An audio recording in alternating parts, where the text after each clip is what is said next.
ओम शांति। ब्राह्मण जीवन में कर्मों की गहन गति आज हम देखेंगे और वास्तव में आज चर्चा करेंगे और देखेंगे कि ब्राह्मण जीवन में सजाओं की गहन गति क्या होती है। और आज आपको एक विशेष बहुत अटेंशन दिलाएंगे एक बात के ऊपर। आप में से कई लोगों को याद होगा, कई भाई बहनों ने देखा है, भोपाल में 2 दिसंबर 1984 में भोपाल में एक गैस कांड हुआ था। जो पुराने लोग हैं उनको अच्छे से याद होगा। उसमें क्या हुआ था, कोई एक विदेशी कंपनी थी जिसकी जहरीली गैस सुबह सुबह अचानक लीक हुई और उसके कारण जो एटमॉस्फेयर था वो बहुत जहरीला पोल्यूटेड हो गया और दम घुटने से कई लोगों की एक साथ मृत्यु हो गई थी। कई लोग दम घुटने से बेहोश हो गए और कईयों के अंदर कुछ डिफेक्ट आए थे उस गैस के कारण। और उस समय सेंटर पे भी, हमारे ब्रह्मा कुमारी सेंटर पे भी दीदी लोग रहते थे, बहनें रहती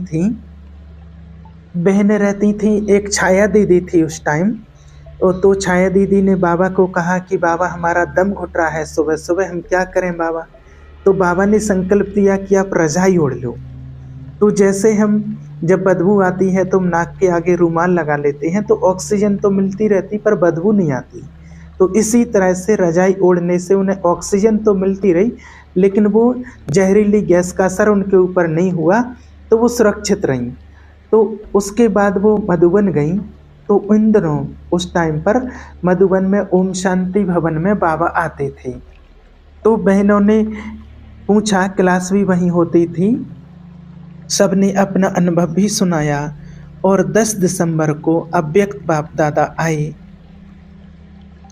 तो जब बाबा ने मुरली चलानी शुरू की तो एक बच्चे ने बाबा की खड़े होकर के पूछा कि बाबा इकट्ठी इकट्ठी अकाल मृत्यु इतनी सारी क्यों होती हैं, एक साथ इतने लोगों की मृत्यु क्यों होती है, इसके पीछे का क्या कारण है।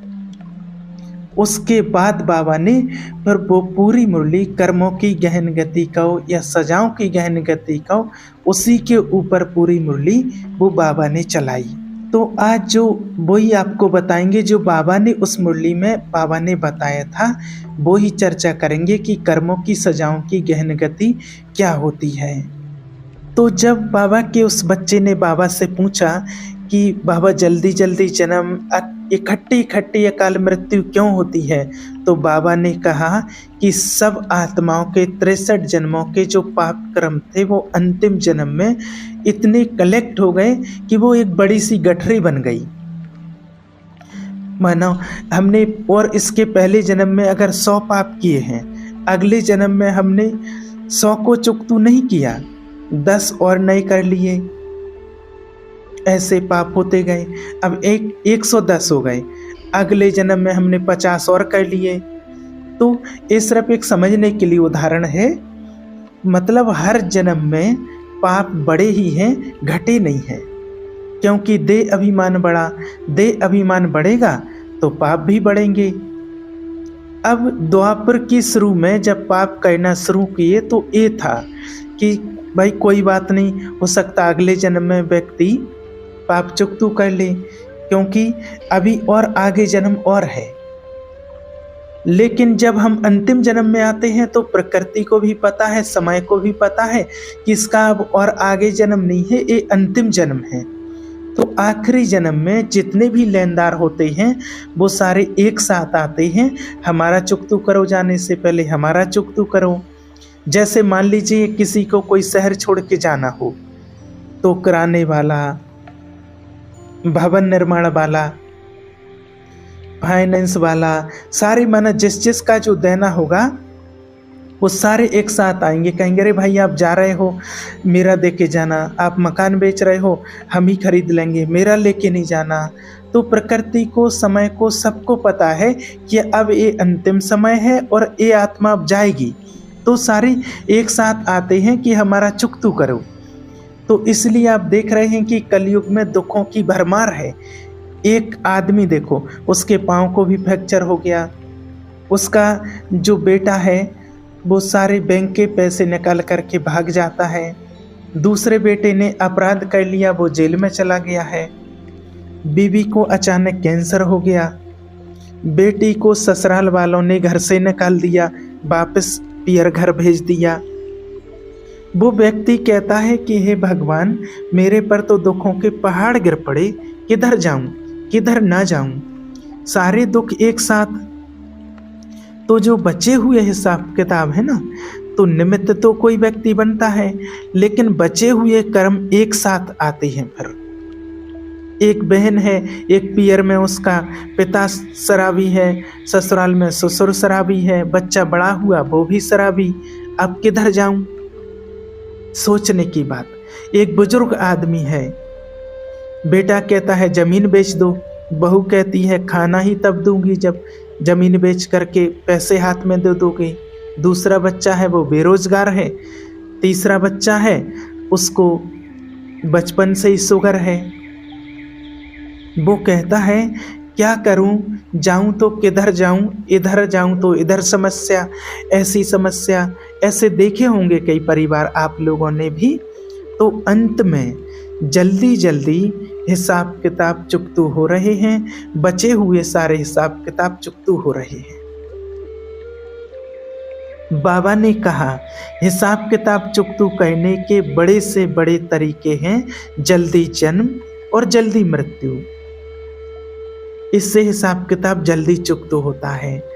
मुरली में 15-20 दिन के बाद ऐसे एक आध बार आ ही जाता है कि गर्भ जेल में आत्मा को बड़ी सजा मिलती है और त्राही त्राही करती है कि मुझे बाहर निकालो बाहर निकालो, और बाहर निकल के सब भूल जाती है।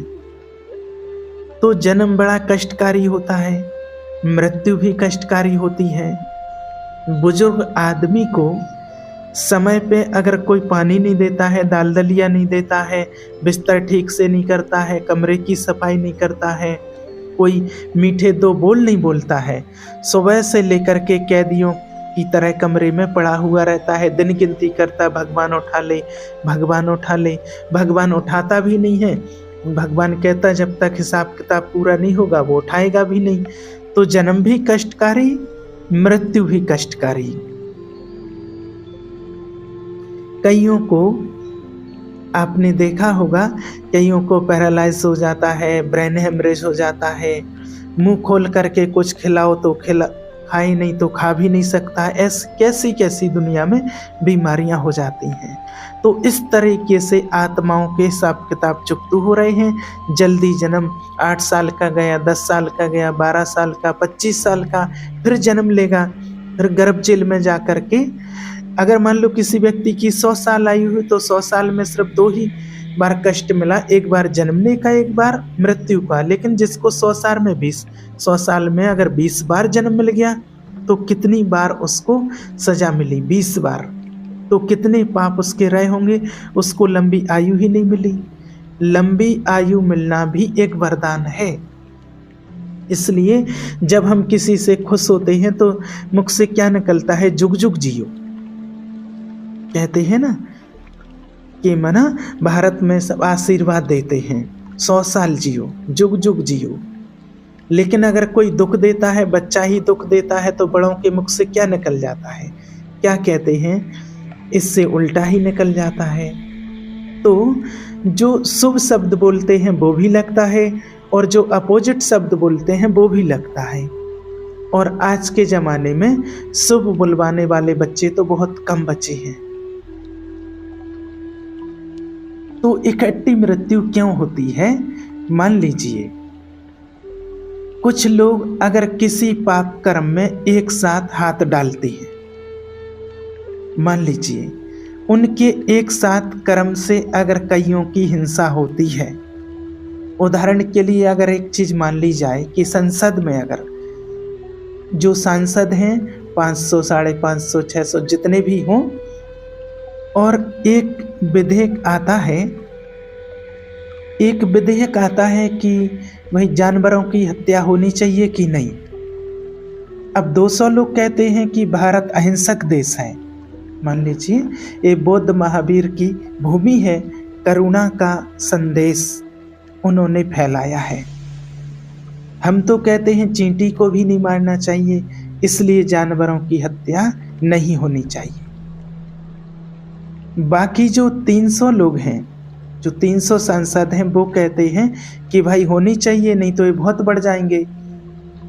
और वो कहते हैं कि ये जो जानवर हैं विदेशों में इसका मांस बहुत अच्छा बिकता है, महंगा बिकता है, और भारत में इसकी माना आवक ज़्यादा होगी, विदेशी मुद्रा आएगी। तो अब 300 ज़्यादा हैं, 200 कम रह गए हैं, तो वो विधेयक पास हो गया। विधेयक पास हो गया तो अब बूचड़खाने खुल गए। विदेशी जब भारत में थे तो बताते हैं कि केवल 14 बूचड़खाने थे। अंग्रेजों के जाने के बाद अब कितने हजार तक माना और ज़्यादा तक भी उनकी माना गिनती बढ़ गई। कितनी गिनती बढ़ गई आजकल, तो कितने माना बूचड़खाने खुल गए हैं। तो आप सोचिए कि उन बूचड़खानों में जिन जानवरों की हत्या हो रही है उनका जिम्मेवार कौन? इनडायरेक्ट जिन्होंने विधेयक के ऊपर साइन किए, विधेयक को पास होने की छुट्टी दी। अब मान लीजिए किसी प्लेन में इस जन्म में नहीं अगले जन्म में ये 300 ही लोग सवार हैं और प्लेन क्रैश हो जाता है, एक साथ कहीं पर क्रैश हो जाता है। कहेंगे भाई 300 लोग एक साथ कैसे गए? क्या योजना थी जो 300 के 300 एक साथ? लेकिन कर्म की गति गहन है, हमें थोड़ी बताया जाएगा कि यही प्लेन में इधर से आए और पहले से योजना थी, और ऊपर वाले ने कोई पहले से योजना थोड़ी बना रखी। हमारे कर्म, हमारे लो क्वालिटी के थॉट्स ऐसे वाइब्रेशन क्रिएट करते हैं कि ऐसी हो जाती है, ऐसी घटनाएं हो जाती हैं। और अगर हमारे विचार अच्छे हो, ऊंचे हो, तो ऐसी घटनाएं होने को भी बचा लेते हैं। तो ऐसे एक साथ कई लोगों को सजा मिल जाती, घटनाएं हो जाती, अकाल मृत्यु, प्लेन में आग लग गई, अंदर ही अंदर जल रहे हैं, कोई मार्ग नहीं है, कहाँ जाएं? कितना कष्टकारी होता है। अकाल मृत्यु तो किसी भी प्रकार से हो कष्टकारी होती है। तो ये एक उदाहरण है, और भी ऐसे कई घटनाएं हैं, कितने उदाहरण हैं जिसमें हम हिंसा करते हैं, अन्याय करते हैं, मिलकर के करते हैं सारे फॉर फन। हमारे लिए तो फन है, लेकिन किसी के लिए वो जान पर बनाई है। तो जो इकट्ठे मिलकर के उस फन का आनंद ले रहे हैं, उनकी इकट्ठी अकाल मृत्यु कहीं ना कहीं किसी ना किसी रूप में हो जाती है। बस गिर गई, कहीं 40 लोग पानी में गिरे, एक साथ चले गए, कोयले की खान में आग लग गई, इतने मजदूर जल के मरे। इकट्ठे ऐसी कई जगह घटना हो जाती हैं, इकट्ठे पाप किया और इकट्ठी मौतें हो गई। ऐसे कई कारण हैं, इस पर विचार करेंगे तो कई दिन गुजर जाएंगे। कई तरह के अलग अलग ट्रेजेडी होती है, अलग अलग लोग शिकार बनते हैं। अब एक और बात होती है, मान लीजिए अगर कोई आतंकवादी उग्रवादी है, उसने कोई एक बम फेंका, और बम में फेंका, और चाहे सिविलियन थे, चाहे सेना के लोग थे, चाहे कोई भी थे, 20 लोग एक साथ चले गए। 20 लोग एक साथ चले गए, ना उनका नामो निशान बचा, ना उनके शव बचे। अब गवर्नमेंट उस आतंकवादी को पकड़ लेती है, पकड़ेगी और उसको फांसी देगी। जैसे कसाब को फांसी माना फांसी होती है, जैसे लोगों को कईयों को फांसी होती है। अगर नॉर्मल हत्या की जाती है तो उम्र कैद दी जाती है, लेकिन अगर हत्या का तरीका जघन्य है तो फांसी दी जाती है। भारतीय पिनल कोड के अनुसार, दंड संहिता के अनुसार, एक हत्या के बदले एक फांसी, एक हत्या के बदले एक आजीवन कारावास।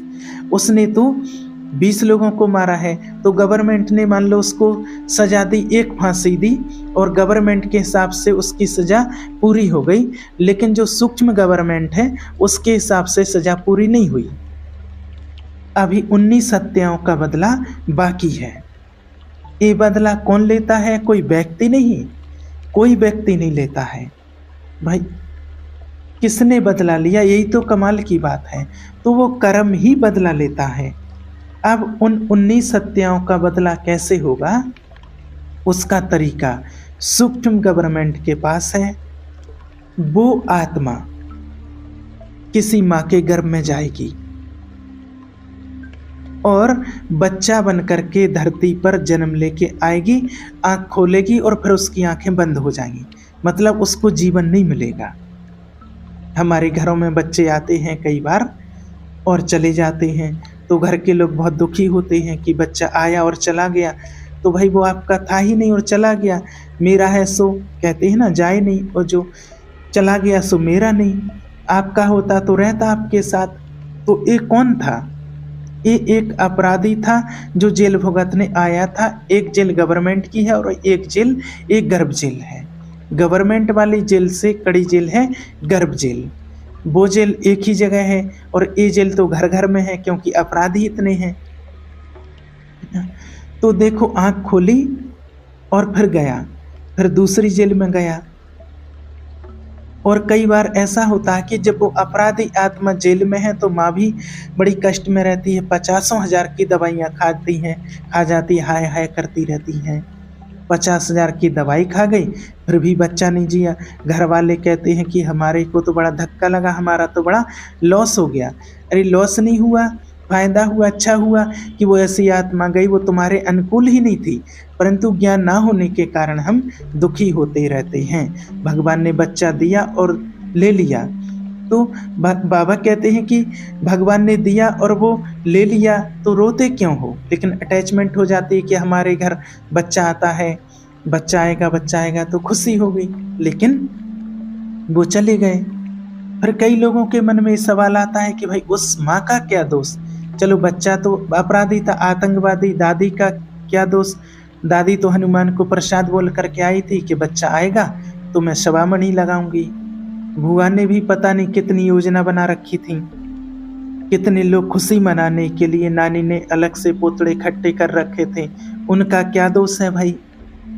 उनका दोष ये है कि जब कोई भी व्यक्ति समाज विरोधी कर्म करता है तो वो अकेला नहीं होता है।